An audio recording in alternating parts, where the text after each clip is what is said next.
Yeah, thank you, Chair. Okay, so welcome everybody to the East Neighbourhood Forum meeting for the last one of the year. So we'll go straight into the apologies then, Ben. Have you notifications of anybody? I've just received apologies from Councillor Jackson. Yeah, okay. And item 2, minutes from the last meeting. I noticed that there's a bit of a typo in that. I think they mentioned that the West Forum was mentioned rather than the East Forum, I think, in the minutes. But I don't know if anybody else has spotted anything which they want to correct in those minutes. I will note that, Chair. Apologies. No, well, it's one of those things. Any other things on the correctness of the minutes? Okay, we are happy to approve them. Can I have somebody second them? Second it. Thank you, Councillor Beardmore. Thank you. Chair, I know there isn't a matters arising, but I did want to raise something on the. Yeah, I was just gonna sorry. I was just gonna ask anybody wants you to raise matters from the minutes. Yes, I would like to, please. Yeah. The item on the local plan, and there was the last couple of lines saying that they acknowledged that we needed to enhance member engagement. I just wondered if anything had been done about that. Is Graham with us yet? I am. He is Chair. Yes. Graham, could you pick up that point? Yeah, absolutely. Yeah. So I think we referenced in the discussions last time about a paper going forward. That paper went forward to board to establish a project board and a sounding group in terms of taking forward the local plan.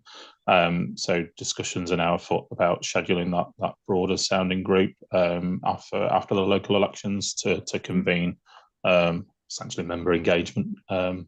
So hopefully that picks up on that particular item. Good, thank you. Okay. Is there any other points from the minutes? I just had one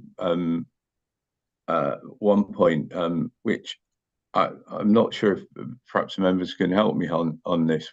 I think we asked I think it's minute 14 or 15 about emergency procedures, a note on that to be sent round. I don't know if that ever happened. Are members aware of that at all? I can come in, Councillor Pearce, yeah, if that's okay. We've promised some member training on emergency procedures. So we're scheduling that, and we will be able to take you through the whole procedure for the borough and connected with our resilience forum as well. Okay, so that'll be obviously after May. Yes. Okay, thanks for that, Emma. Okay, so that's the minutes done and dusted.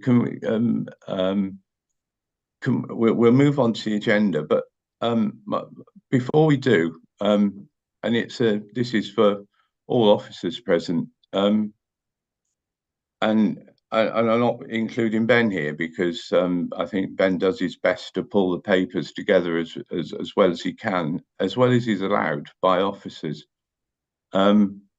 None of the papers and presentations for this meeting were received by members until today. That's totally unacceptable, absolutely unacceptable, because what it means is that we cannot read those papers in time. We haven't got time to read the whole papers.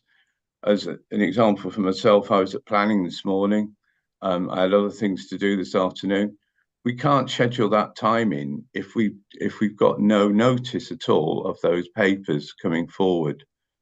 I don't know if any of you got any explanations for why these papers weren't forwarded to the committee clerk in time enough for them to be distributed. I understand that the single leadership team, for instance, was held 3 or 4 weeks ago, and I was requested to submit items for consideration at that time.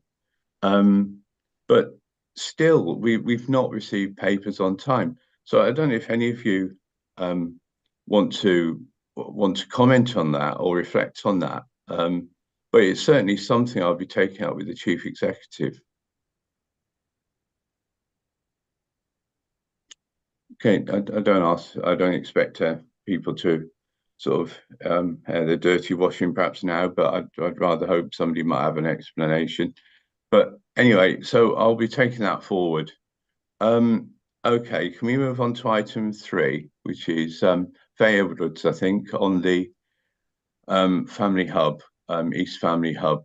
And Faye, perhaps you could explain what your role is in relation to the East Family Hub, so that we're all aware of that in the first instance as part of the presentation.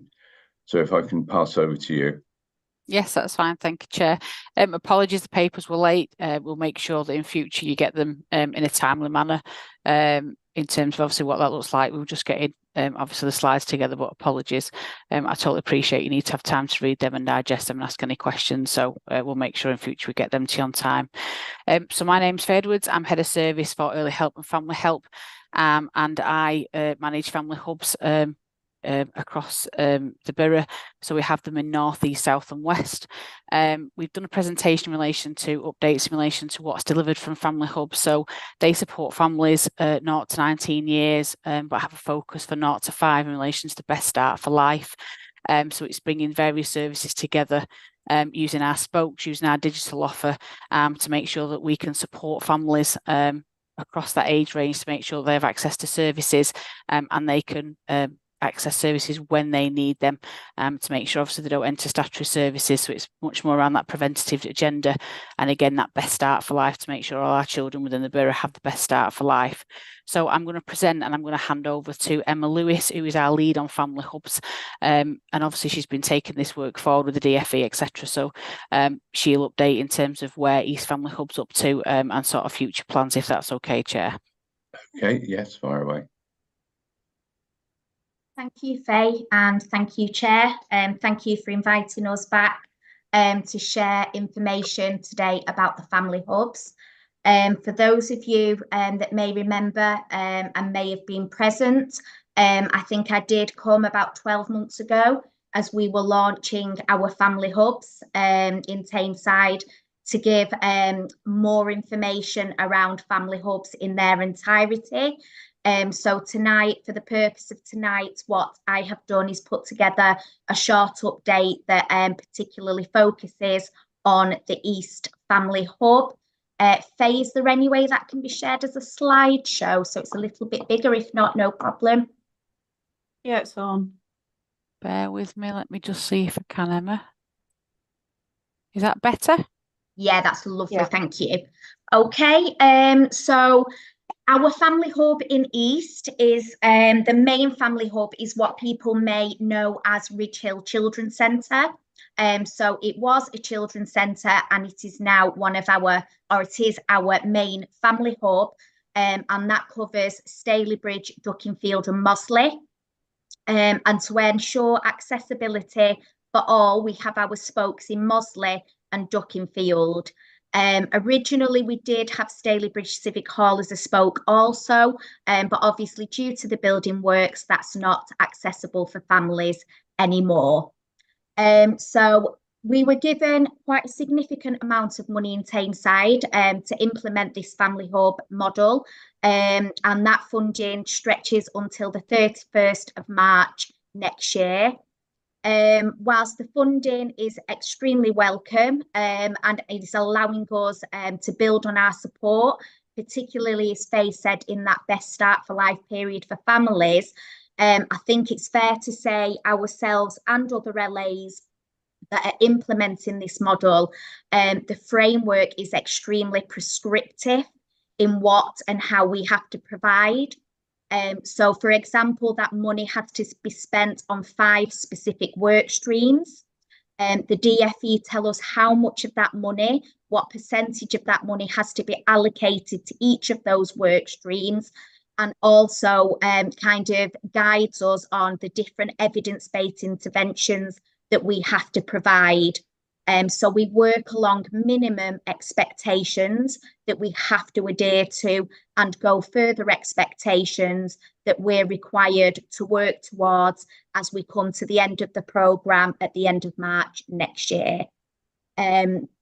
So hubs are not necessarily a building. So when we talk about family hubs, it's not just that physical building, it's very much about that digital offer and that wider offer as well.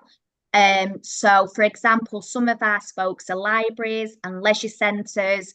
So buildings we know that are not just open between 8:30 and 5, are open in the evenings and are open in the weekends for families to be able to access support each day of the week. And again, we've got quite a good, robust digital offer right across our work streams. So our family hubs offer different services because we try to consider local needs. We also have parent and carer panels that are now set up and active in each of our localities. So we're able to listen to parents and carers around what types of service they would like to see delivered within the family hub and the digital offer also. What we do offer as a minimum, and that is the basic requirement as set out by the DFE, is information, advice and support, early years and home learning activities and opportunities, parenting offer, outreach and antenatal and postnatal services. Thanks, Faye. So the East Family Hub offers a range of both universal and targeted sessions, all of which are really well attended by families, which is great to see.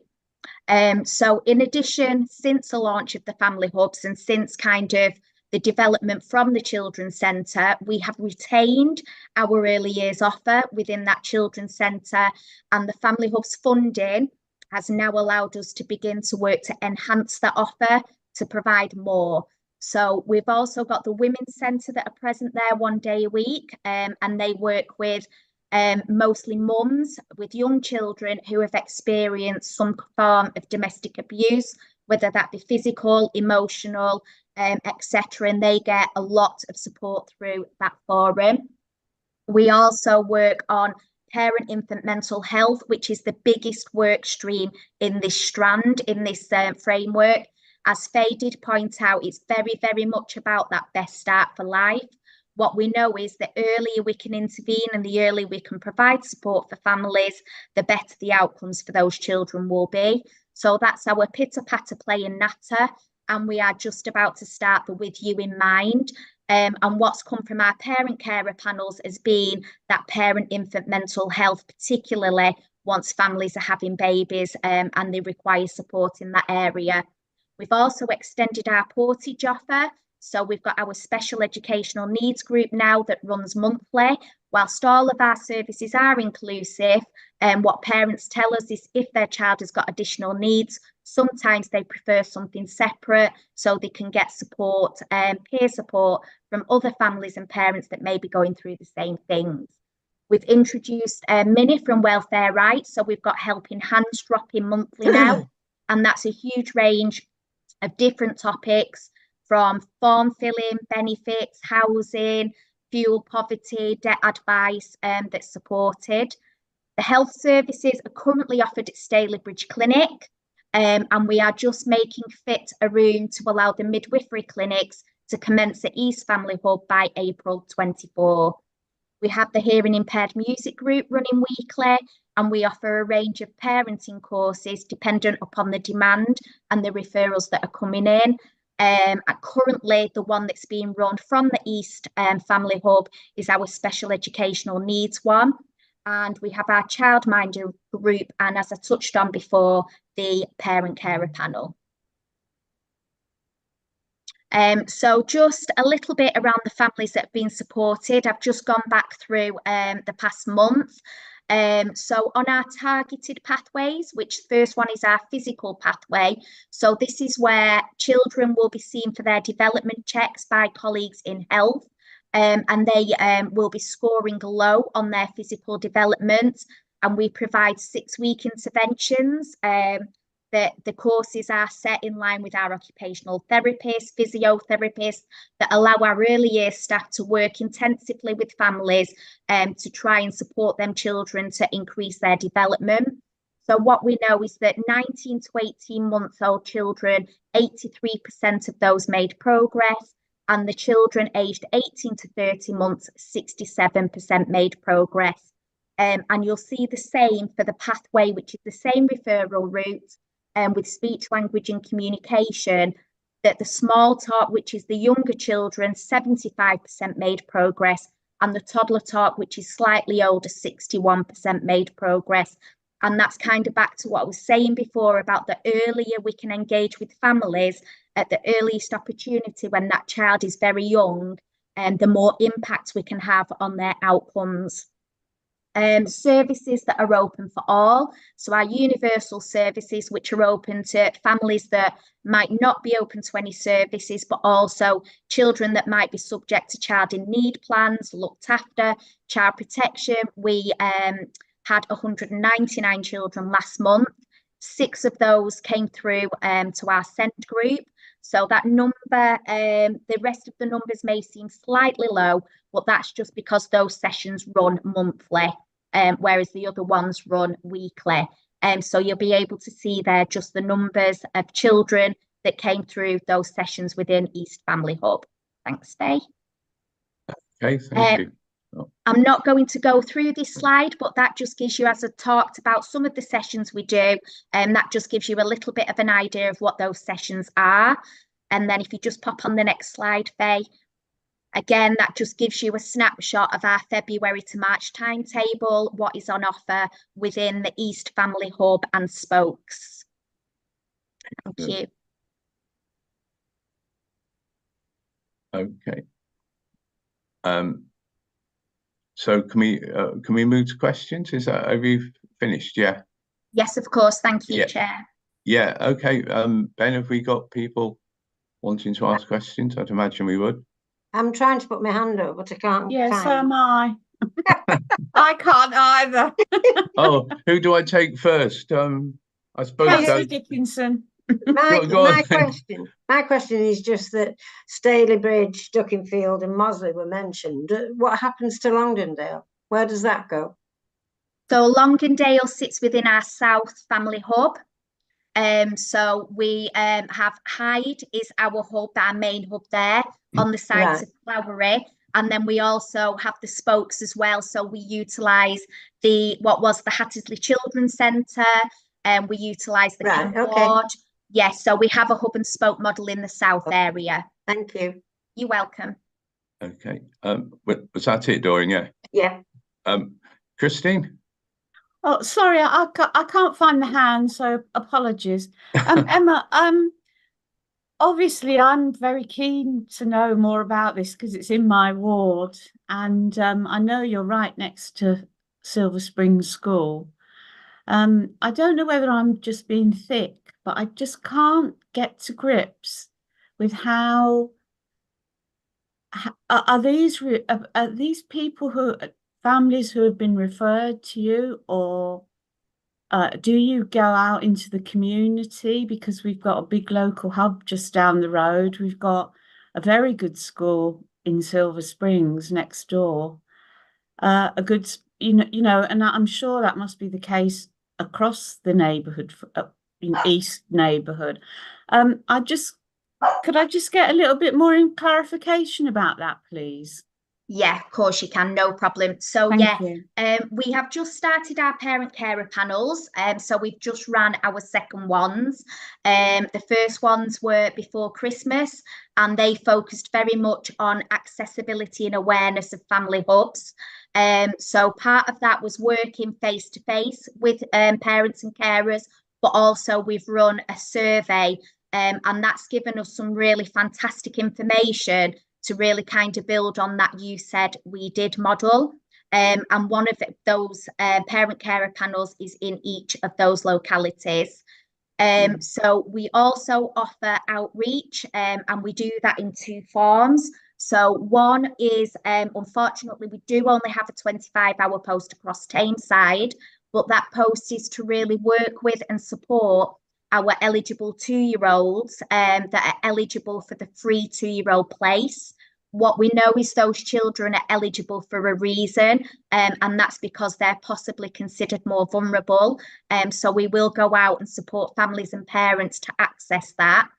If families don't feel confident or don't wish to access that, then we work with them to build relationships to support them to access activities within the family hubs or spokes, but also within the community.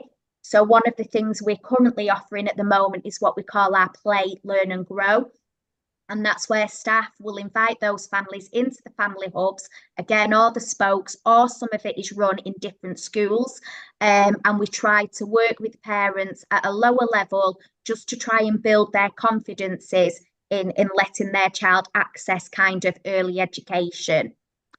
We also have our home learning educators again. So if we've got families that are not sure about family hubs, don't know what it's about, how to access it, we can go and do some interventions in the home and then handhold families into the family hubs as part of that support plan.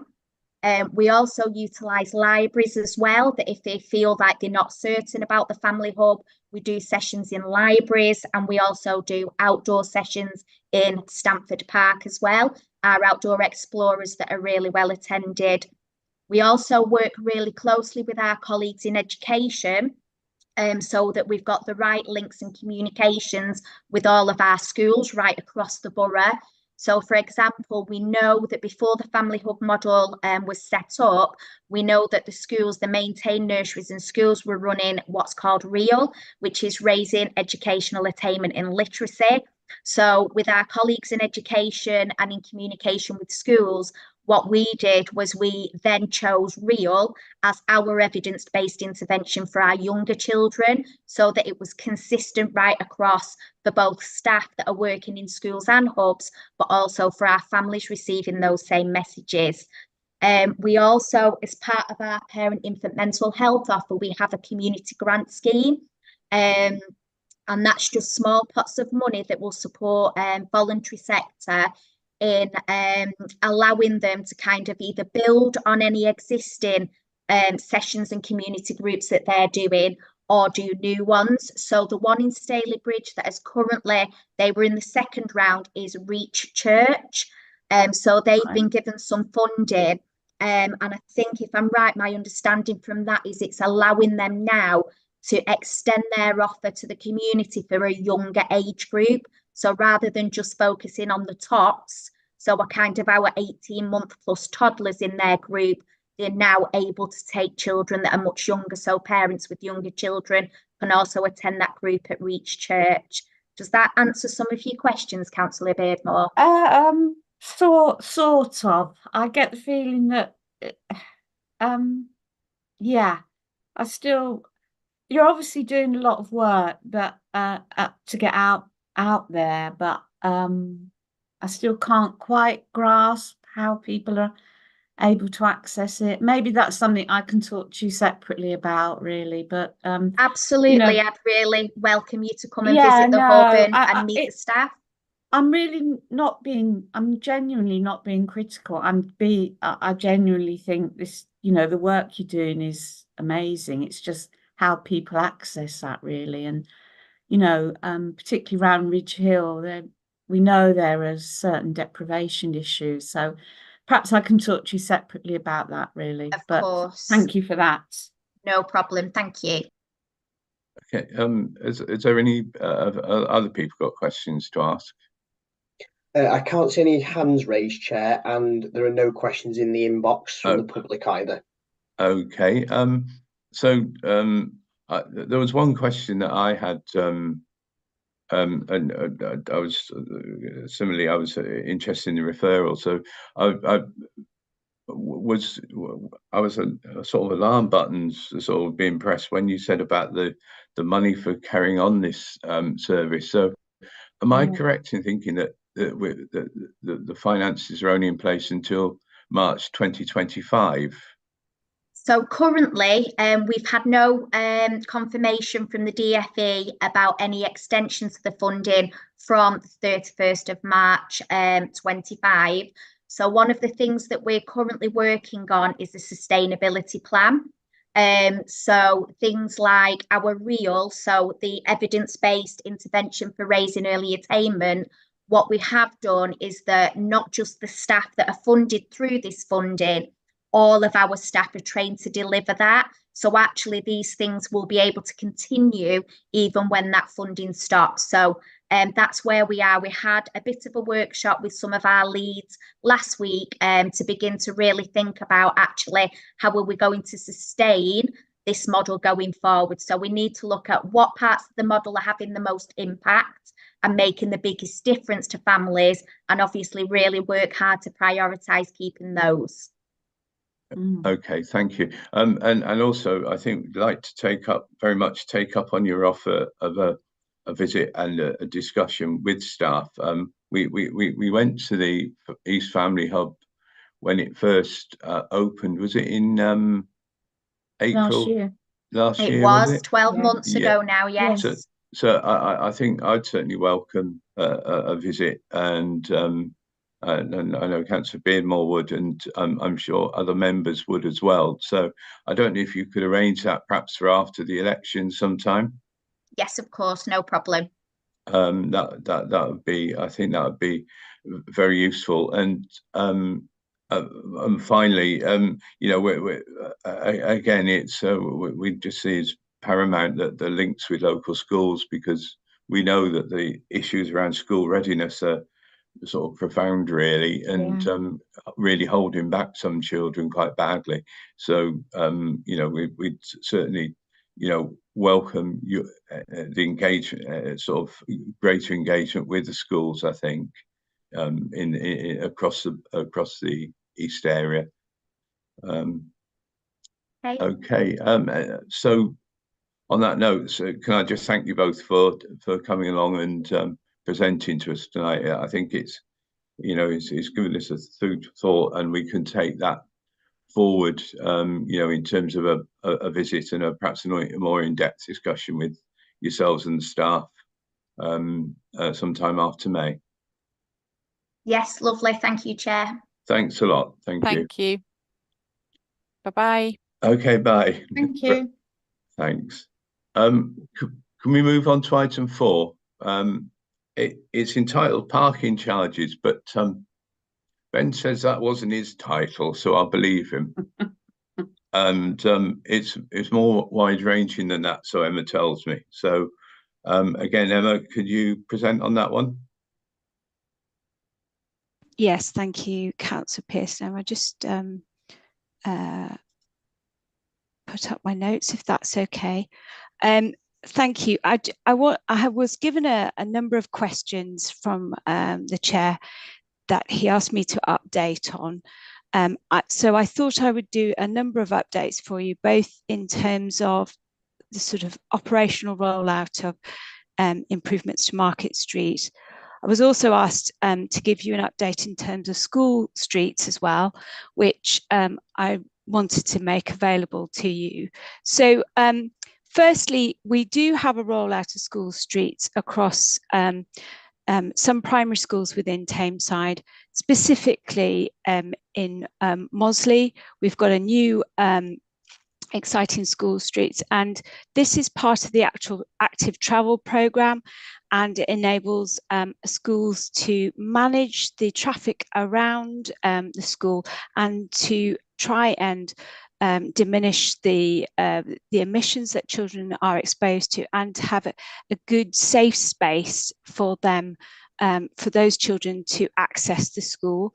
Schools help us to temporarily, during the major entrance and exit times for schools, to enter into the school, to close off part of the road that surrounds the entrance of the school. And we work with the school to do that, and we have some funding available. So we've had a real success working with some schools, and we hope to roll it out to others. It does require us to work with schools and parents, and we are working through a number of pilots to see the best way for that to work. Obviously, entrance into school and leaving school is a really busy time, and we want to enable children to do that safely, either if they're walking with their parents, if they're going on their bike, or indeed if they're coming by bus or car, that there's a nice safe space around the entrance of the school to make that a really pleasant experience, and it's not too clogged up with different vehicles. So we're working with schools to do that. In addition, I wanted to give you a bit of an update on Market Street. So we've had a lot of the infrastructure is now completed, but you will be aware that we've got some street furniture that's been going in. Last week, I'll just give you, we had some cycles and stands installed, and I think today planters have begun to appear, which will in the spring season be planted up. And the benches which will be available will be coming in at the end of March. There will be a canopy renovation, which hopefully if we get fair weather, we'll be able to do start by the end of March. And we're also a new bin store to keep some of the larger trade bins. We're awaiting delivery for that. So we have had 2 applications for outside eateries. So that would be spaces where a cafe can extend their offer and have people sitting outside in the good weather, and that will use some of that nice pedestrianised space. So recently, some visitors have been using the pavement to park on, which is disappointing, but there will be more infrastructure in that space, which will hopefully deter people from parking on the pavement.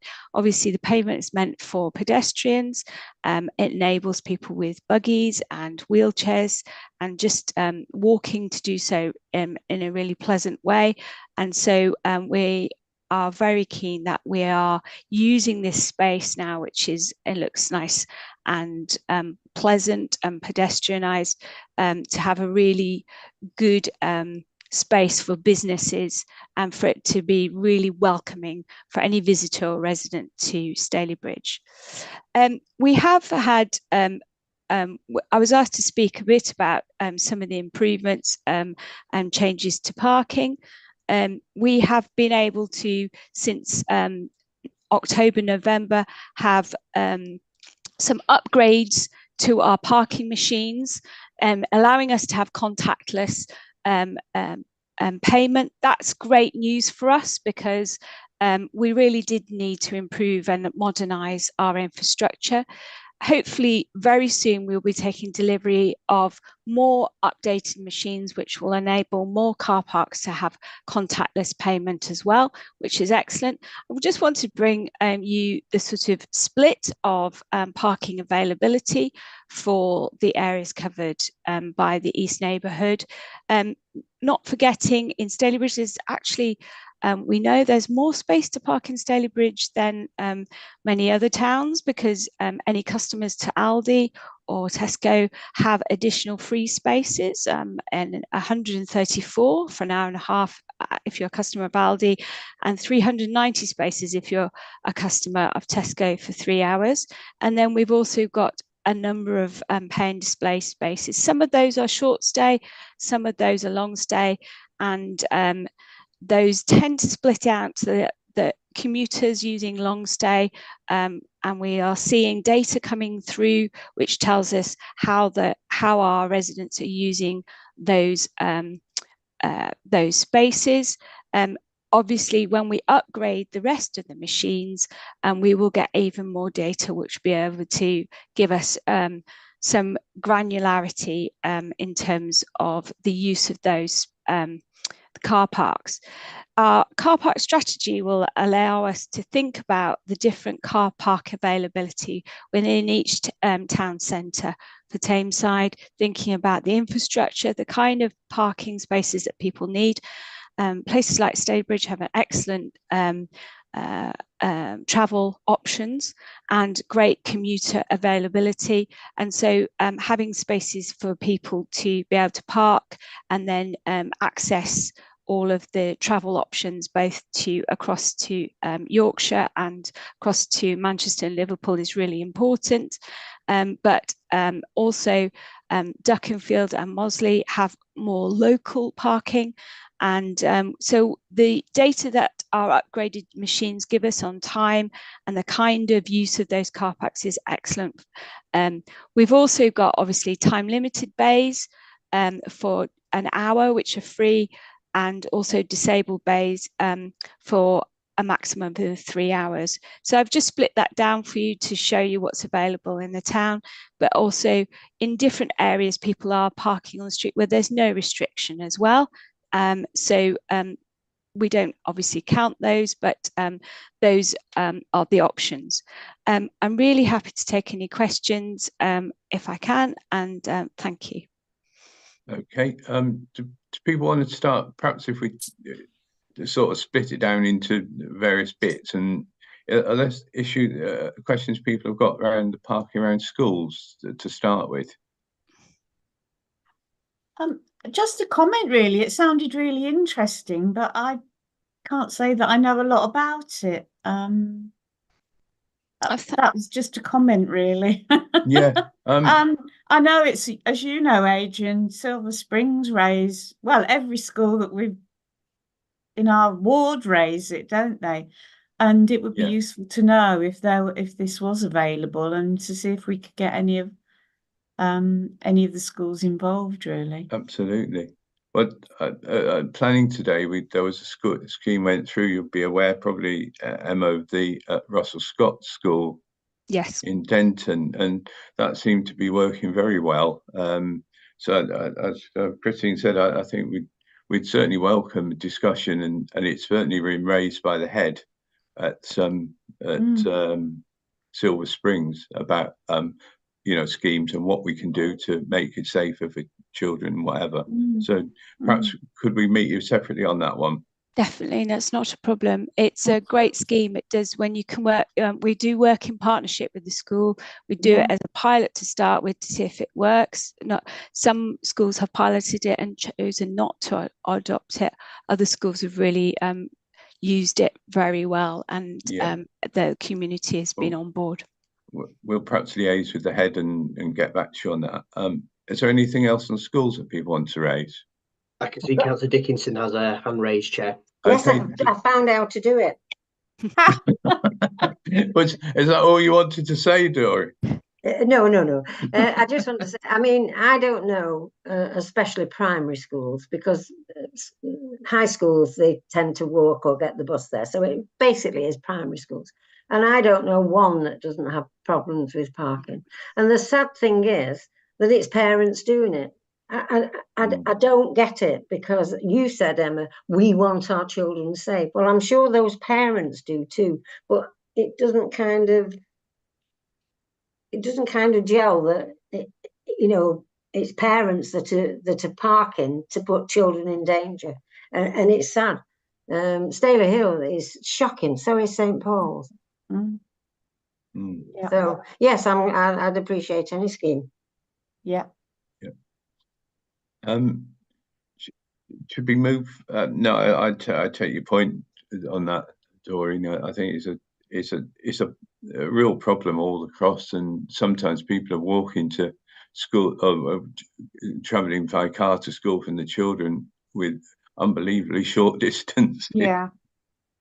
But anyway, I mean, I would encourage. I don't want to add to your workload, Emma, but I would encourage members in their own wards to think about this and think about the schools and see if there's anything that we can do, and if there's monies available to take advantage of sort of anything we can, any actions we can make to to improve the situation. Should we move on to the thorny subject of Market Street? And I don't know if we want to deal with Market Street and initially, and then car parking generally, or should we do it that way?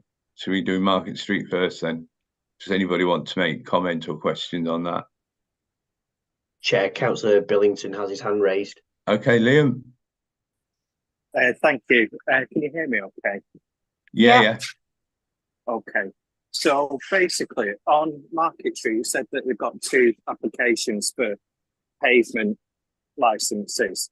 What businesses are applying for it? Because I really think what we need to start doing is reviewing, and trying to promote some of the more responsible businesses that we do see emerging in Stalybridge, but there is some historic problems with certain businesses which need to be looked at. So, for example, I noticed that Tinseltown are requesting an extended licence.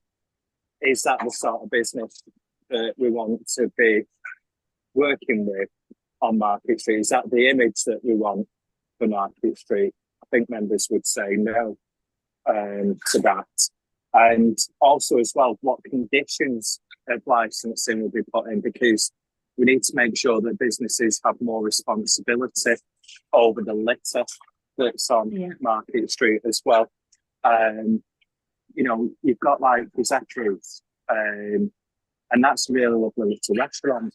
And I saw when I was walking past that they have put in for an extended licence, and that's the sort of business which should be championing.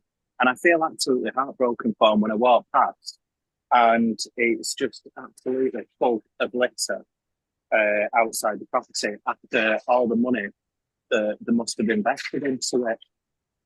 So I do think we need to be making sure that licensing is strongly reviewed. The other thing is as well is on bins. There's one pub on Market Street, and they just leave loads of bags out over the weekend. I don't think this policy of collection on a Monday, Wednesday, Friday is working when a lot of the businesses that we've got existing there and of the nighttime economy, where they're more likely to be busy on a Friday and over the weekend. No bags remain there on Market Street throughout the weekend. And, we're trying to get millions of pounds of investment from private developers who want to get Stalybridge less built for more new housing. And could you imagine taking a developer down Market Street and agree to buy these bins which are just left there? I've sent suggestions of how it could be dealt with, like, i.e. giving a window to businesses when the bags can be out, and the council collecting it an hour later.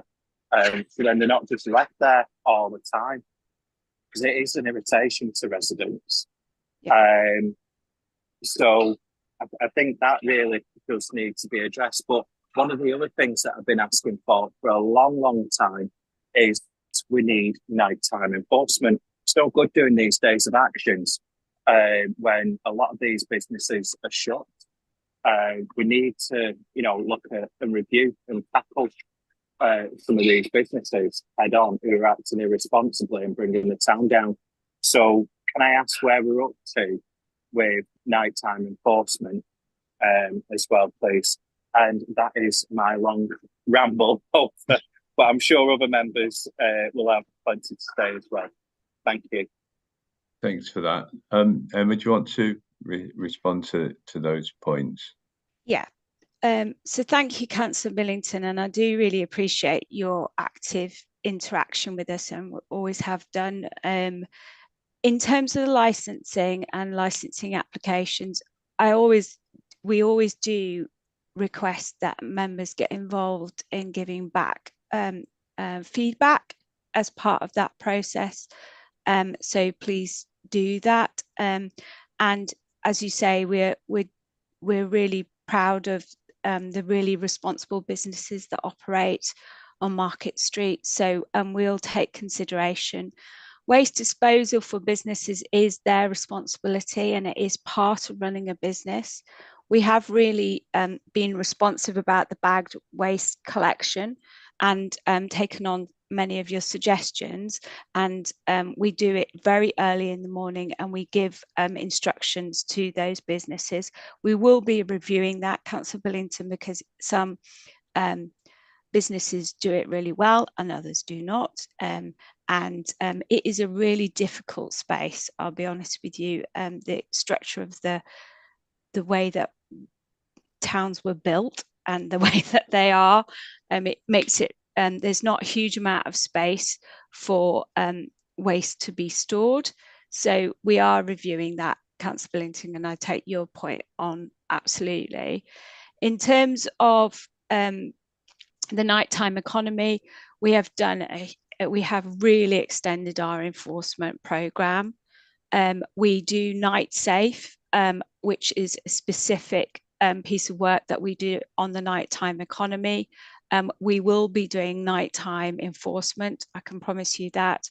We have been consulting and warning businesses specifically around Market Street of their responsibility, and I can promise you that we will be enforcing. We have done an incredible extension of our enforcement programme, and members of the enforcement panel can testify to that. But you are absolutely right. Stalybridge has a vibrant nighttime economy, and that will be extended into our enforcement programme. So I really do appreciate members' feedback to us. It helps us to continually improve our business, and please just keep those emails coming. Thank you, Emma. Thanks for the straightforwardness on that. I am going to be writing it on my list of jobs to do. Okay. But on the nighttime enforcement, I think what would be good is one, if we can get some sort of report on that for members to be shared around, what actions have been taught, what have been identified, just so that we can scrutinise if there's any issues cropping up that members can support you on, and getting the resources for that.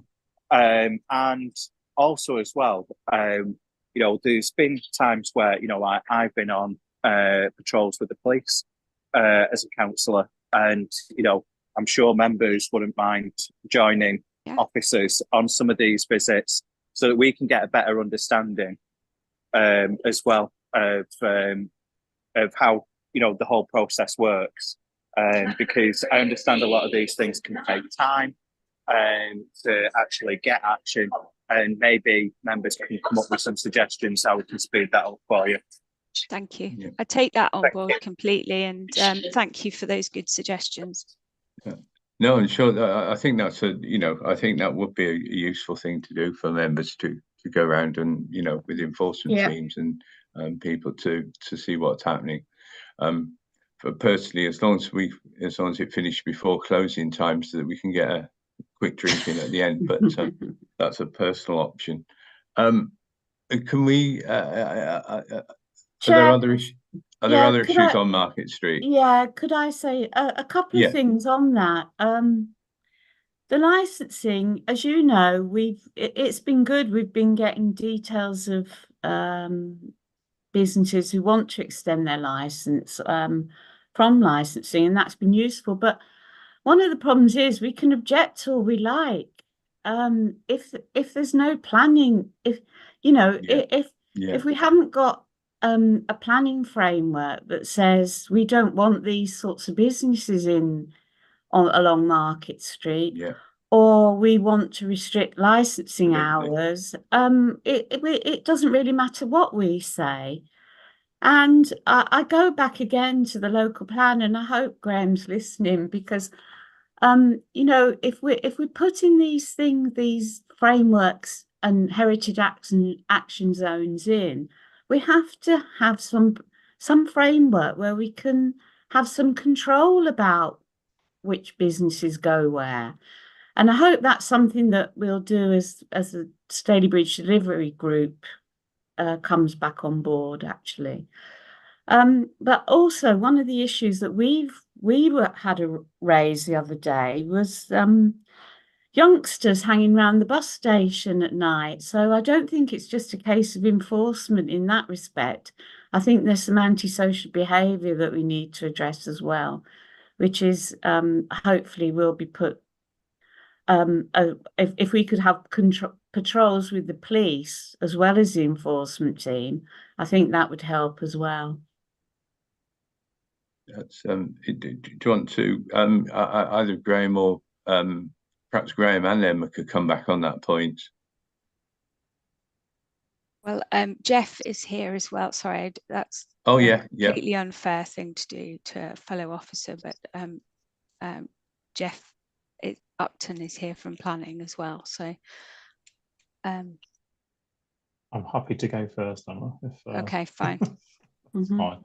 And then I don't know if Jeff wants to come in after. I mean, absolutely take on board, I suppose, the point around negative uses and control of those, and that's really important, and striking the balance between I suppose twilight economy and those active uses that we want to encourage for the longevity of town centres and those to be busy, active and vibrant places. Between that and negative uses is something that we need to get right. So yes, it will be something that we really take a keen interest in terms of policy as we develop that, and obviously we would set the frameworks in place to garner that member engagement. And I've scribbled a note of that now, and that's something that we'll pick up on in our kind of scoping conversations as we move forward. Yeah, thanks, Graham. Thanks, Emma. Thanks, everybody. Yeah, picking up on Graham's point, and it's not just obviously members as very important stakeholders, but colleagues in other services and the different policies that they have, whether that's licensing regime or other regimes. It's having that conversation around the local plan to see what the land use planning side of the organisation for the local planning authority can deliver, and other services like regulatory services and licensing. So more than happy to have those conversations with different stakeholders group as we go through the local plan cycle. Okay. Thank you, Chair. So that's encouraging. So thank you for that. Emma, I don't know if it's you to perhaps come back on the antisocial behaviour point, which Christine raised. No, I think it's a delicate balance in terms of a growing nighttime economy, because I think people would love to see Stalybridge in a really, when you have a place which is in being used well and is lively and busy, it can feel very safe, and when it's not so busy, it can feel very threatening. As Stalybridge develops, we're hoping that we have a really vibrant environment for the community, and we'll work with our police colleagues to ensure that Stalybridge feels a really open and safe place to be. So Councillor Beermore will be monitoring that as things develop, as licences change. Over the years, what we know is that where there is a lot of activity, actually people feel more safe to be out in the evening, and they feel, take the Street Fest days, people enjoy being together in the community of an evening, and that feels safe. So we'll monitor that, and in many ways a lively community feels a safe community, but we'll work with our police colleagues as things develop. Thank you for that. Can I just finally then, can we just sort of talk about any other issues that people want to pick up, particularly councillors from Dockingfield and Mosley? Sorry, Chair, I put my hand up. Oh, did you? Sorry. Sorry, Councillor I've had my hand raised for quite a while. I'm before you. I'm before you. Oh, I'll blame Ben for that. So can I just say, Chair, that regarding, I'm glad that Christine brought it up regarding the antisocial behaviour around the bus station, because I reported this some time ago to the police, because I've had complaints and phone calls, and especially from the businesses there. And more so, I've had three phone calls in the last 2 days. The they're congregating there between 4 and 9 o'clock. There's 20 of them plus, and they're doing some work down there with utilities. So there's cones and this piping and everything. They've been throwing the cones and the piping at the buses, at cars, in the car parks, at our car park where we park there on Waterloo Road, and also in the Cosmo Bingo car park, and outside the takeaways as well. So it's been ongoing for quite a while, this, and there's been no police there, no PS, nothing at all. And it's getting out of hand. It's people are feeling very vulnerable, from the elderly to the not so elderly. And when we're encouraging people to come to the fest at a time at 6 o'clock or whatever, it's going to put people off coming. And I think it's something that needs to be dealt with rather quickly. There is evidence there at some of the businesses. There's been 2 cars that's been seen in the last 2 days drug dealing to these young people, and some of them are as young as 12. So I think it's quite serious, and it needs to be nipped in the bud while we're trying to, get Stalybridge up there, which is great, and we just need to deal with that as soon as we can, please. Thanks for that, Jackie. That's useful. And that is useful. Thank you, Jackie. I mean, we heard because they threatened one of the business women in the barbers who was cutting a young person with special needs hair, and they'd started abusing them, and it's just not on. But unfortunately our 2 PCSOs for the town centre have unfortunately moved over to victim support. We're trying to find out whether they're going to be replaced. We don't think they will be. So I think there's a huge discussion to have with the police, I think, here, Chair. I know I'm probably veering off it a little bit, but I think there is. No, I think it's very relevant. Emma, is there something you can do to accelerate this process of discussions with the police? Yes. I know we as members have been trying to push this forward. So I can see colleagues of mine who've been taking notes, can see what they're doing. They are doing that so that they will feed back to local police. We will feed that back, councillors, and definitely will take it as an action.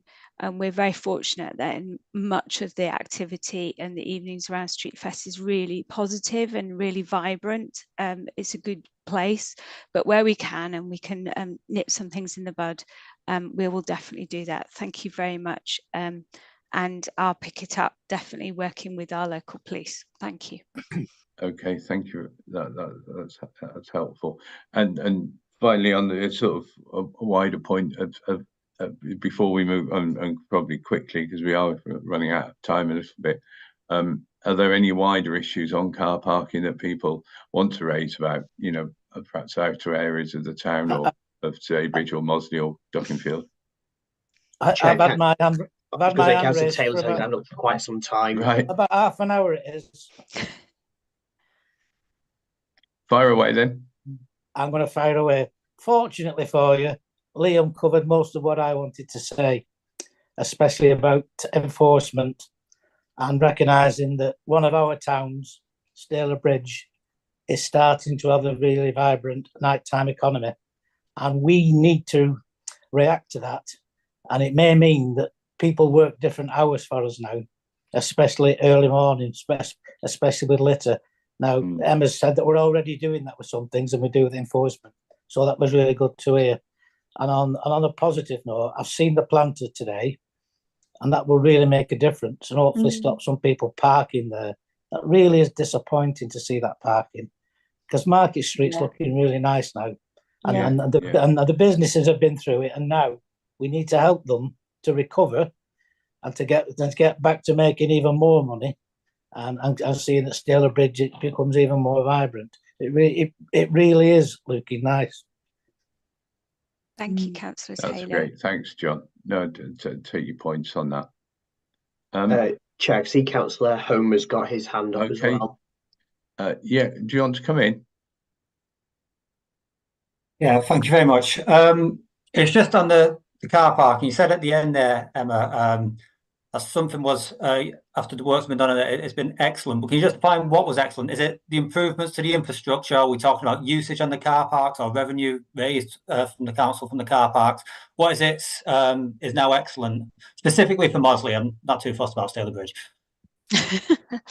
Okay, so I think for what will be useful for Mosley is an improvement to the infrastructure for Mosley, for it to have contactless.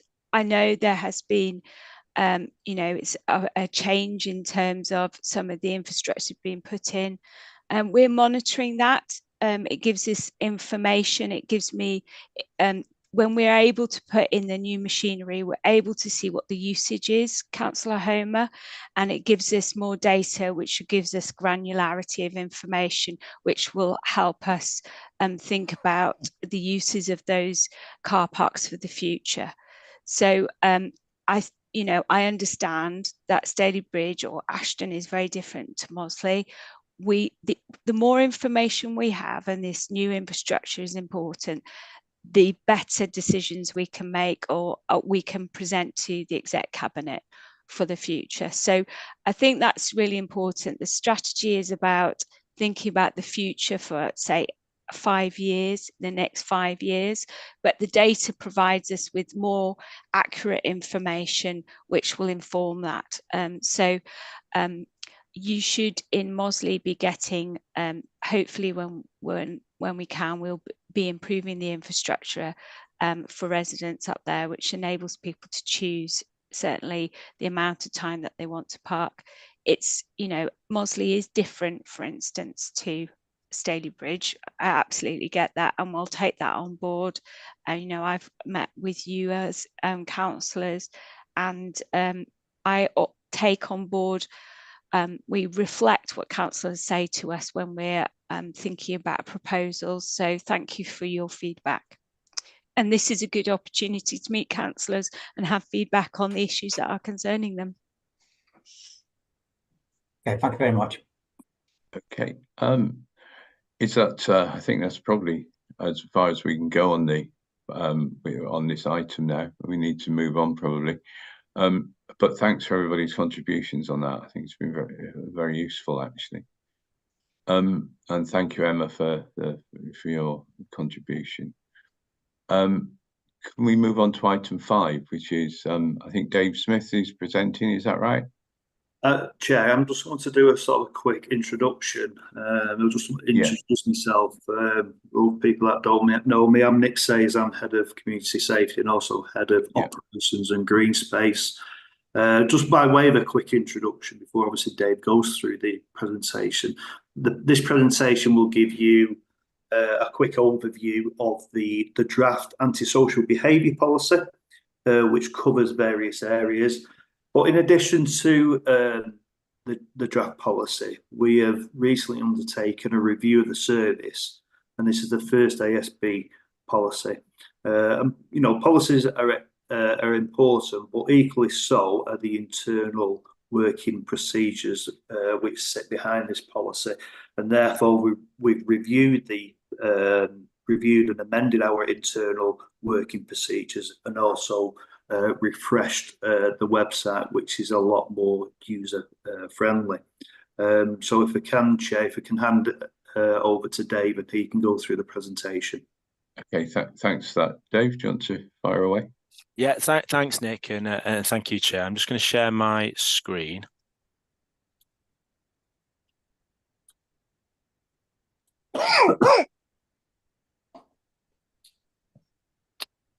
Can everybody see that? Is that okay? Yeah. Yeah, fantastic. Yes.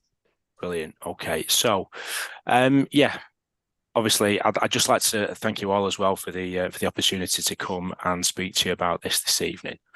I think before I go into kind of what the policy entails, it's probably worth noting and having a kind of refresh in our mind of what antisocial behaviour actually is. So in terms of the definition, ASB is defined by Section 2, Paragraph 1 of the Antisocial Behaviour, Crime and Policing Act 2014. And it's defined as conduct that has caused or is likely to cause harassment, alarm or distress to any person. Conduct capable of causing nuisance or annoyance to a person in relation to that person's occupation of residential premises, or conduct capable of causing housing-related nuisance or annoyance to any person. So just looking at those three kind of sections that's within the legislation, we can already see that it's a very wide definition in terms of what ASB actually is. We kind of look at antisocial behaviour in three different kind of sections. We have the personal element, the nuisance element, and the environmental element. So the personal element is behaviour or incidents that are deliberately targeted at an individual or a group of people rather than the wider community. We have the nuisance element. Sorry, just to go back on the personal element there, we're talking things like intimidation or harassment, those type of issues in relation to that. Around nuisance, we have incidents that are affecting the community, things that are causing the community trouble, any annoyance or suffering. So they might be things like drug or substance misuse, vehicle-related nuisance, or animal-related problems. And then we've got the environmental ASB, which are incidents that impact on the wider surroundings. So that's your environmental damage. That might be things like vandalism, graffiti, things like that. So you've got those three different kind of elements to how we view antisocial behaviour, and how we're guided on that nationally as well. Within the Act, there are a number of powers that are provided to local authorities and other agencies, obviously police being one of those authorities, social landlords, the Environment Agency. They are a group of powers that were condensed from the previous Act, the old 2003 Act, and we have 6 of them. And those powers are civil injunction, criminal behaviour order, public space protection order, community protection notice, dispersal powers, and closure powers. So those are the powers that are to be utilised by the relevant agencies. And it's probably important to note as well that not all agencies have those specific powers. I won't go through line by line, but that is contained within the policy that has been drafted. But I just want to make it clear that not every agency has those individual powers.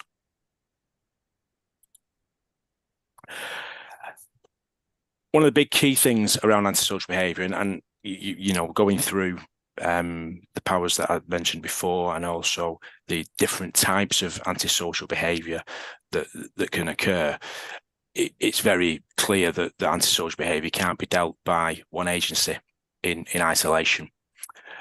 We need to have a multi-agency approach to dealing with the issues that arise out of antisocial behaviour, whether that be personal, environmental, etc. It is important to note that there is a statutory duty that's placed on defined responsible authorities contained in the Crime and Disorder Act of 1998 in relation to the local authority, the police, fire and rescue service, probation, and, well, obviously now the integrated care boards in terms of dealing with antisocial behaviour. They form the community safety partnerships, or CSPs, as you may have heard of them. I think we're very lucky locally in terms of the relationships that we've got. Has already alluded to the strong relationships that we have. We, as a service area, are active members of a multi-agency problem-solving meeting called the GPOP. So just to kind of inform you of what that is, the G stands for the G division, of which Tameside is, and POP standing for kind of problem-orientated partnership working. And this is a forum where we can discuss on a multi-agency basis issues that we are having, repeat demand issues, and how, from a multi-agency perspective, how can we deal with that? So you mentioned before, Councillor, about the Staley Bridge bus station. I have made a note of that, and that is something, instances, things like that, that we can bring to this forum to see how we can address the issues at hand with instances just like that.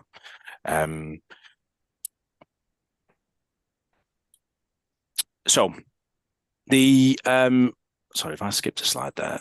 No. The proposed policy. Important really to note that there isn't a statutory duty placed on the local authority to produce an antisocial behaviour policy. You might be familiar with that in other spheres. I used to work in licensing, so for example, there's a statutory duty to implement a statement of licensing policy. That isn't the case with antisocial behaviour. However, we've taken the view that we should have a policy.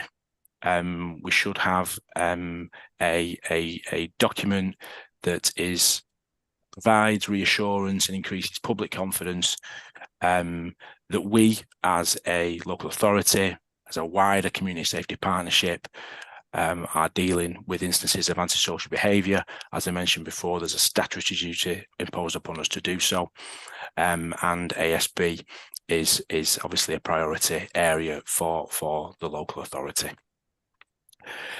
So the policy itself is in sections, as you probably imagine, and those points there I've raised are the sections in which the draft policy at this moment in time is broken down into. So we obviously have our statement and commitment in terms of a local authority, what our approach is and our responsibilities as a local authority. We define the Act, how to report antisocial behaviour, our service standard, the informal action and interventions that we can take, the legal powers that are able to be utilised by us, the ASB case review procedures, how we engage in a multi-agency partnership approach to resolving antisocial behaviour, the safeguarding of our staff, and the complaints procedure for the local authority as well. And just picking up on a couple of those items in there, really important. We've spoke this evening around already about hearing from victims. The ASB case review is part of that process. That is a mechanism within the Act that allows for victims of antisocial behaviour to review their cases if they meet a local threshold in terms of them feeling that their issue hasn't been resolved. So one of the things there really to kind of focus on, it's a focus of the government's antisocial behaviour action plan, which has obviously formed helped form this policy as well.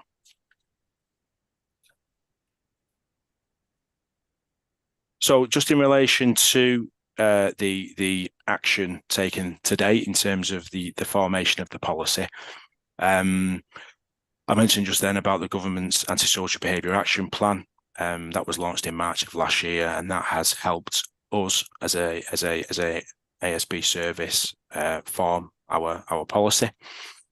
We've also incorporated into our policy the considerations of the Local Government and Social Care Ombudsman published in Focus report Out of Order. That was published in August of last year, and that's learning the lessons from complaints about antisocial behaviour. And one of the key things that came out of that report was the use of the ASB case review. A draft of the policy has been presented in its early guise to the Public Engagement Network, and the feedback that we received from that forum again has helped shape the policy. And the draft policy has been presented to the Council's Place and External Relations Scrutiny Panel, where we also attended a further committee workshop, and the recommendations that came out of that again have helped develop the draft policy that is currently going through the governance process at this moment in time. So just leading on to the governance process. we are seeking a 12-week public consultation period on the draft policy that has been written. The policy, the report and the policy itself is to be presented to the Executive Cabinet on the 27th of March. Subject to that being approved, then we will commence with a 12-week period of public consultation. And obviously, as part of that consultation, our intention is to make you as members aware of that, so that comment can be received in relation to that draft policy. Once we've gone through the public consultation process and we've received the results of that consultation process, we'll obviously look to provide a further report to the Exec Cabinet with a view to the formal adoption of that policy. Just a slide here in relation to kind of 2023, a bit of reflection in terms of what the reports that have gone on from our perspective this year. Now, I must stress this point: this is just the ASB service complaints. I spoke before about different types of complaints. When we talk about noise, when we talk about fly tipping, etc. There's another piece of work to look at in relation to that, and also taking into account some of the reports the police will receive as well. But these are the complaints we have specifically dealt with in terms of the East. So the graph to the left-hand side just give a breakdown in terms of those complaints by numbers. I suppose as well, just to kind of frame it. When I spoke before about social landlords, obviously they deal with a lot of antisocial behaviour with their residents as well. Those aren't included in these figures. I have to make that clear. The pie chart to the right hand side just gives a breakdown of the outcomes of those reports. So I've just put in that there just to give you, as members of the East neighbourhood, a bit of an idea of the type of thing we've had in terms of those reports there. So I have got, Chair, a section on the Resilient Communities Fund. Would you like me to proceed and go through that now, or if you just pause? Well, I suppose that just mindful of time, could you sort of skip through that very quickly and just give us a brief sort of outline of what might be available to people and how to access it, really, Dave? Absolutely, Chair, no problem. So it's only just one slide, but I suppose building on the success we've had previously with this fund, this is a grant fund that we received from the Deputy Mayor. We have launched this Resilient Communities Fund. It's small grant funding for the voluntary and community sector groups, charities that will need to provide a project plan geared around themes that we've set out in terms of meeting local CSP priorities and the GM Police and Crime Plan. So at this moment in time, throughout the month of March, we are in an application period. The application has gone far and wide. I know we've sent notification to members just in relation to that. We've also liaised with our VCSE partner in Action Together to get that promoted to the vast array of voluntary community sector groups who can apply into this fund. So there's guidance online of how to do that. And as I say, this is a really good fund in terms of the participatory budgeting element, where ultimately we will have events on a neighbourhood basis where groups will give them the opportunity to present their project, and the community will be able to vote for what projects they wish to see in their community.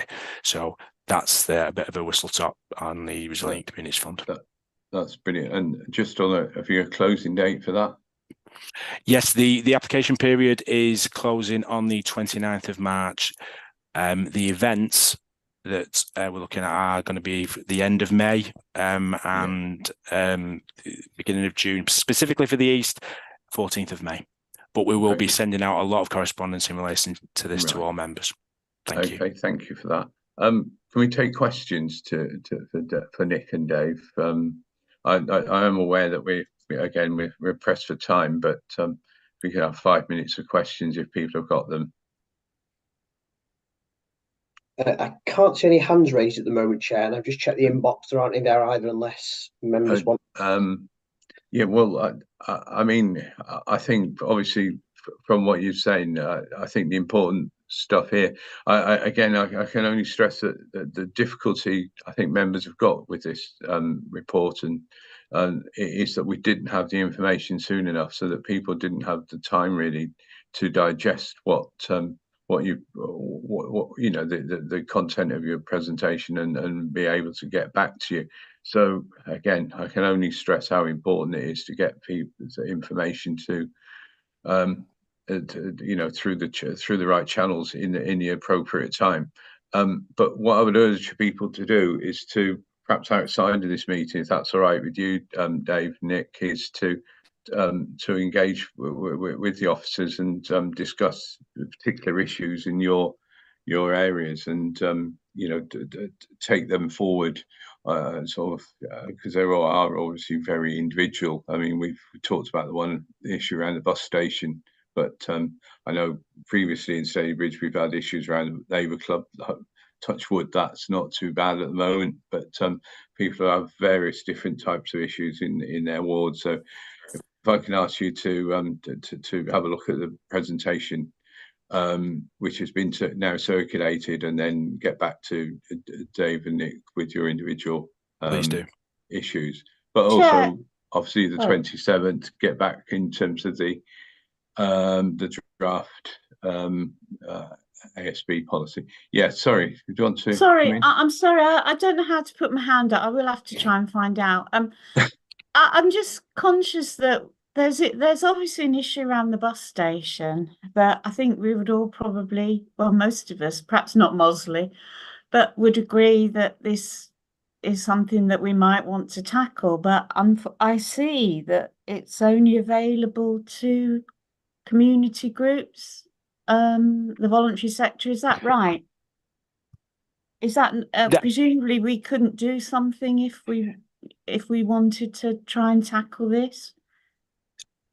I think just in terms of council, just in terms of the ASB and the Resilient Communities Fund, yeah, they kind of separate, but there isn't anything stopping a group who might wish to engage with, if it's used. Forgive me, because I'm not completely au fait with what's happened in terms of Staleybridge bus station. But if we're looking at things about, potentially diversionary kind of work for youths that are around that area, there's nothing stopping a group to do that. I think separately, there's potential for us in the kind of community safety realm to look at that separately to anything that the proposals might come from a community group, because we might not get anything from a community group. But certainly we can look at the wider issue on a community safety footing, again working with partners. And we know there's been things in the past that have worked in other areas around diversionary kind of work, so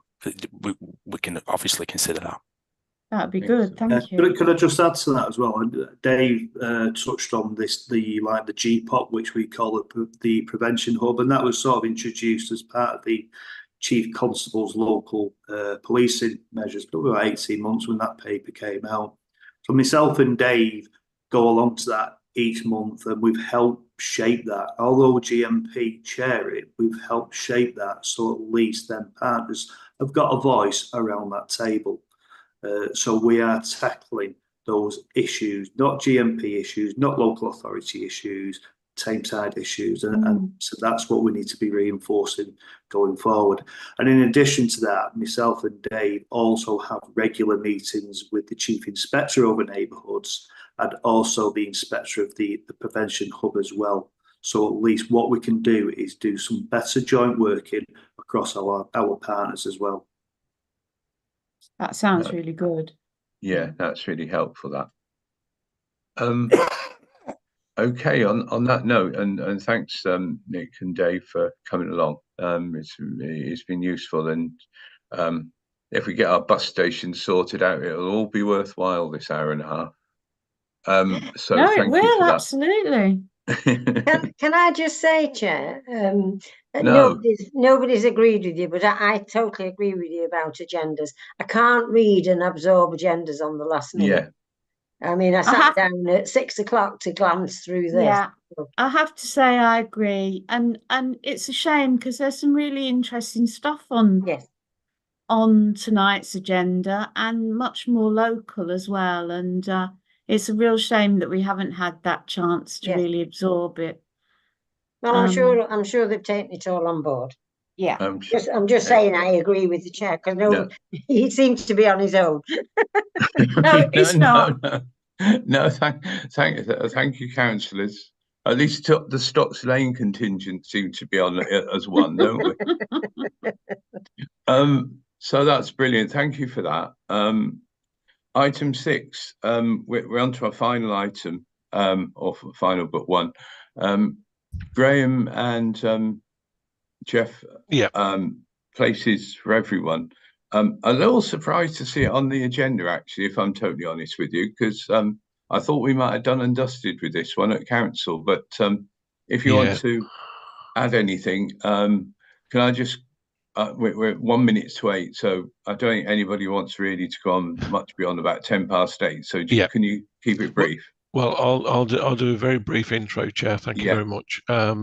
Yes, members will recall last time in January we brought the early work really on HSP, Home Spaces Places, which is the local plan, but the strategic document in terms of planning policies, places for everyone. And as you say, Chair, it has been through full council, but we thought it was opportune to bring it as it is there in its final form, with going through the process, and Graham will show you where things are with that overall process. But we thought it was helpful to just highlight the main provisions for all members, and I think we'll follow up with clearly with all members, but particularly with planning committee and panel members, and there'll be training and opportunities for engagement, training on PFE and the provisions, but also those elements of engagement that were mentioned at the start, not on particularly on PFE, but on Home Spaces Places. As Graham mentioned, there will be forums to engage on that more detailed local policy, but this is Places for Everyone, which provides that strategic framework within which Home Spaces Places will come forward. So at that juncture, I'll hand over to Graham to let you know what the main provisions are. Thank you, Chair. Thanks a lot. Thank you, Jeff. I should just share my screen again. Okay, can people see that come through? No. No, okay. Not yet.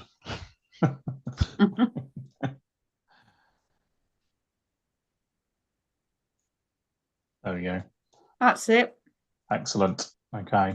Good evening, everybody, and thank you for your time and presence and patience. And I'll try and keep this brief, I suppose, and to the point, given the time that we are in and things. So we're just going to take you a quick canter through, I suppose, where we've landed in terms of places for everyone. Just pick out some key details, and I'll try to keep that as reasonably locally focused as I can do as well in terms of this particular neighbourhood forum. And as you mentioned, Chair, in terms of places for everyone, Tameside as an authority resolved to adopt that plan on the 5th of March with a resolution that's effectively part of our development plan from the 21st of March. And a number of boroughs have done that to date, and the slide mentions 5 boroughs, and earlier today Manchester did the same, and Rochdale, Trafford and Bury are considering the plan this evening. And really, I suppose the purpose of the presentation is just to share some of the key details of the plan with residents now that it has been adopted, and how that will kind of transition into decisions going forward, and kind of those material considerations. So really just to give you an overview, because I know that much of the attention and focus of the plan has been about the Greenbelt and strategic sites, but there's also, and they're quite small, but there's 56 thematic policies which cover all sorts of strategy points about a resilient Greater Manchester, jobs and homes, greener places, and about the communities that live here. 3 of those thematic policies didn't, I suppose, make it through the examination. and ordered a couple of site allocations, and I'll touch on which of those didn't. They weren't obviously in Tameside, but I'll mention those in passing as we move through. But I suppose just to emphasise that point, that the plan's more than just about site allocations. So this slide shows all of the site allocations across the plan, and you'll note there's a degree of renumbering if you've become familiar to the numbers that are associated with the sites in Tameside, and this is because those two of those sites which have come out. So those are Global Logistics in Manchester and north of Earlham Station in Salford.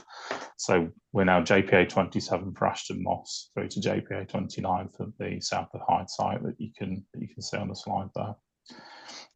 And alongside the sites to be removed from the Greenbelt, deleted from the Greenbelt, there was also a number of additions.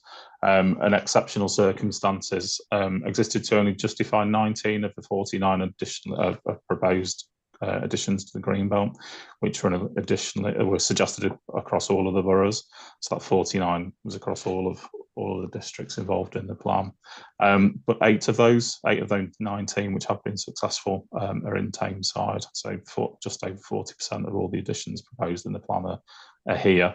And I'll touch on a couple of those, I suppose, in specific reference. So the Fox plat at Mosley, and there's some more detailed plans in the slide pack which show that, alongside a couple in Stalybridge as well. So just moving on. So there's an overview plan which shows that in kind of totality. So those additions becoming part of the Greenbelt, and those three allocations, the one in yellow in Ashton Moss for employment uses, and the two in red for residential uses. So the first about 100 pages of the plan are matters of strategy. I suppose just to highlight for Tameside really about the importance of the inner area in Manchester and Salford, about really taking the lion's share of, I suppose, growth in terms of housing numbers, but also about Tameside being part of that band of boosting northern competitiveness, which is shown by that sweeping red arrow across the north of the conurbation. But beyond that, there's a lot of thematic policies, which I mentioned. So just to pick on a few of those in particular, so JPS 2 concerns itself with carbon and energy. And part 5 there of that policy is in particular about a pathway for new development to be net zero carbon by 2028. Clearly, that's really important for us as an authority, having declared a climate emergency. And also JPS 3 highlights particular areas of Tameside, and just picking out Mosley as an area potentially where heat networks could be a viable proposition moving forward, and we'll be requesting applicants to basically assess the potential of bringing forward development that could either connect into in the future or bring forward its own heat network. And there's obviously other sustainable and resilient places policies in there as well.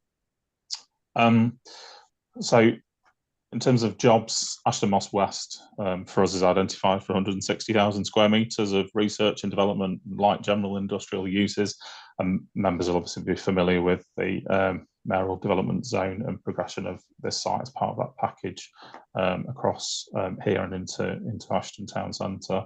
And then alongside that, we've got the Green Garden Village, and I'll skip forward because I appreciate that you'd be fairly familiar with that site in particular, and the South of Hyde site for about 440 homes.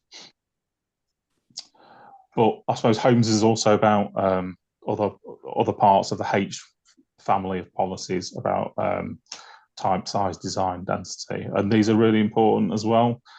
So we know that just under 70% of the population increase between 2022 2039 is projected to be in a bracket that's aged over 65, and therefore under policy JPH3 there's an instructive element that all homes should meet the accessible and adaptable home standard, which is part M42 of the building regulations. So this is to ensure that as our population and demographic ages, that the homes that people are able to live in can be adapted to allow if people wish to stay in their own home, and also that houses which are delivered meet nationally described space standards. So those are particular points of detail really which will apply to applications going forward in Tameside. I'd also just highlight the greener section of the plan as well. There's quite a lot of greener policies. They range from G1 through to G9 and cover all sorts of things across landscape, green infrastructure, river valleys. But in particular, just highlighting G5, which relates to the uplands in Tameside, and clearly that's a significant element of our borough, and obviously particularly to the communities of this neighbourhood forum as well, and the South Pennine Moors, which is recognised as a special protection area and a special area of conservation, which is a European designation. And what the plan on the screen shows is that solid green fill is that special protection area. But the plan then has a criteria-based approach, moving away from that as to the different acceptability, I suppose, and things that applicants will need to do and consider when they bring forward applications and present material to officers and to members in considering applications. So there's a no development zone, for instance, very close to that special area of protection. But then further away from that, there's a need to consider things about ecological impacts on bird species and foraging habitats. So just to highlight that particular policy in the plan, and we'll be bringing forward some further guidance on this in the form of a supplementary planning document, working alongside colleagues in Rochdale and Oldham, because that South Pennine Moors habitat stretches across the fringes of those three boroughs. I won't say too much more about the particular policies, but I suppose just to highlight, there's an instructive requirement that trees lost through development proposals are replaced on a 2-for-1 basis, and policy JPG9 replaces parts of our plan around the green belt. So just picking up on green belt and those additions, just to dwell on a couple. So there's Foxplat in Mosley, which I'm sure members will be aware in terms of position. So it's kind of that transition across past Hartshead Pike and down into Ashton, and just kind of on, I suppose, on the outskirts of Top Mosley as you would be making that journey. So we've managed to make an exceptional case, and that will be part of the green belt. I'll gloss over a couple for, I suppose, obvious reasons and applicability to this particular geography that we're talking about, but just to pick up on Cowbury Green, and then Long Row, which is another proposed addition to the green belt. So the inspectors were not initially minded to include Cowbury Green as part of the addition to the green belt, but following on from representations made to the main modifications consultation, considered that this did meet one of the, I suppose, the tests, and therefore could be included. And Woodview, Southview. So around the community of Calico, Crescent, and Carbrook. So two quite sizable additions to the green belt and logical extensions. And then we've got another suite of sites across Broad Bottom, which link together. So there's 3 additions here. So that's the most significant of those. One in Cemetery Road in Denton, which again I'll flip past, and this is the other 2 which link up to that Mottram connection. So these kind of sit between the Tesco store and the village of Mottram itself. So the adopted plan itself, at the moment, it looks quite dry. There will be a glossier version as things are worked up, and the policies map that can be found on the GMCA webpage, and obviously on our own council webpage as direct links, kind of later this week, post that 21st of March adoption period. And that's kind of the last slide, Chair. So I'll bring it to a close there, and happy to take any questions. Brilliant. Thank you for that, Graham. No, it was useful, and obviously there's a bit of bedtime reading for people there, I should think, in terms of genning up on the policies, and I do think it'll be useful for additional training on certain elements of that, and also taking certain of those things forward in the local plan. Do other people want to raise any issues quickly? I agree about the training, and can we have the slides? Have we got the slides? Yeah, that's what Councillor, just picking up on the point from earlier. Yes, I'd plan to circulate the slides and probably combine it with other material we've previously circulated, but give a focus to those provisions that Graham's cantered through tonight for timing reasons, but they are the main provisions in there, and the local flavour to them as well. But I'd also then obviously give a focus through training, particularly for panel members in the new municipal year as well. So we'll circulate some information before the election so that everybody's got those, but also then post that we'll have obviously some clear training required in May as well. So yeah, I'd anticipate training through those two forums. Thank you. Thank you. Great. Chair, I can see Councillor Billington has his hand raised as well. Okay, Liam, do you want to fire away? Thank you, Graham. And it's not really a question, it's more of a comment. Unfortunately, Councillor Jackson isn't on tonight. She's Cabinet Member for Planning, Transport and Connectivity. And sometimes it's useful to have members on so that they can answer some more of the political questions. But my comment is, it's a shame with places for everyone, because I have read through the report, because I've taken an interest in this, as has other Stalybridge South councillors, because of the issue with side bottom pole. We're very glad that that's taken out. But my comment on it is in places for everyone, it says that Tameside and Oldham will be the only boroughs in Greater Manchester that will see a reduction in employment over the next 20 years, when we really do need more skilled employment to attract more money into the borough. And one of the other things that it highlighted as well was car usage. We've got the highest car usage in the whole of Greater Manchester as well. And is it any wonder when we've got the lowest job density? And that was just totally left out by the mayor in the thinking. If we have more employment in Tameside, I'm sure we'd see a reduction in car usage, which would be better for the environment as well. I'm not anti-car. I do use public transport myself. But, you know, if we want to, you know, tackle some of these things around air quality and other issues around car usage and congestion, etc., then, you know, we need to have a more joined up approach on this. But unfortunately, it's past now. Thanks, Liam.